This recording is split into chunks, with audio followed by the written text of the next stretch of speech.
ও বল, তোমার খিদে লাগছে? হাই। কি খাবা কও? রুটি হুম। আর আলু দিয়ে হুম। পটলের ভাজা। আলু দিয়ে পটলের ভাজা? আর কি খাবা? আর ডাল। দুবারের ডাল? দুপুরের তো হাই। গরম দিয়ে দেবো, ঠিক আছে? ঠিক আছে। খুশি তো? বহুত খুশি না? হ্যাঁ ঠিক আছে, তা আমি নিয়ে আসতেছি। হ্যাঁ, হুম, চল।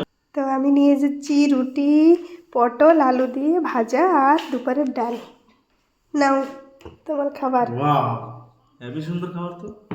ডায়েট মেনটেন হয়ে যাবে পুরা। হুম, খাও, খাইয়ে কও কিরম হয়েছে।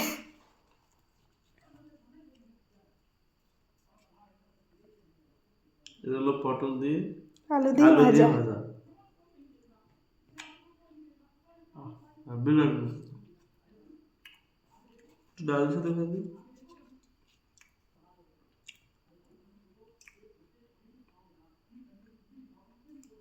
কিরম ডালও হয়েছে? মস্ত লাগছে।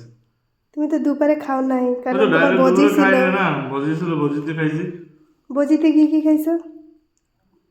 ভোজিতে সাদা সাদা সাদা ছিল, তার সাথে ছিল পনির দিয়ে আর মাশরুম দিয়ে একটা তরকারি ছিল, হুম। ডাল, একটা সবজি ছিল আর রসগোল্লা। খিরি দেয় নাই? না, আর ভিতরে খিরি দেয় না। রসগোল্লা খাইছো? খাইছি না। কয়টা খাইছো? একটা তার যাক। সাথে তার সাথে একটা চিপস ছিল। আরে বাহ, সুপার খাবার তো। সেই তাই তো। জন্যই আমার লাউ ডালটা থেকে গেছে, তাই হুম। তোমার এখানে আমি গরম করে ওইটাই খাওয়াচ্ছি, বুঝছে? কিছু খারাপ পাবে না। হ্যাঁ, টাটা করে দাও। চল, খাই।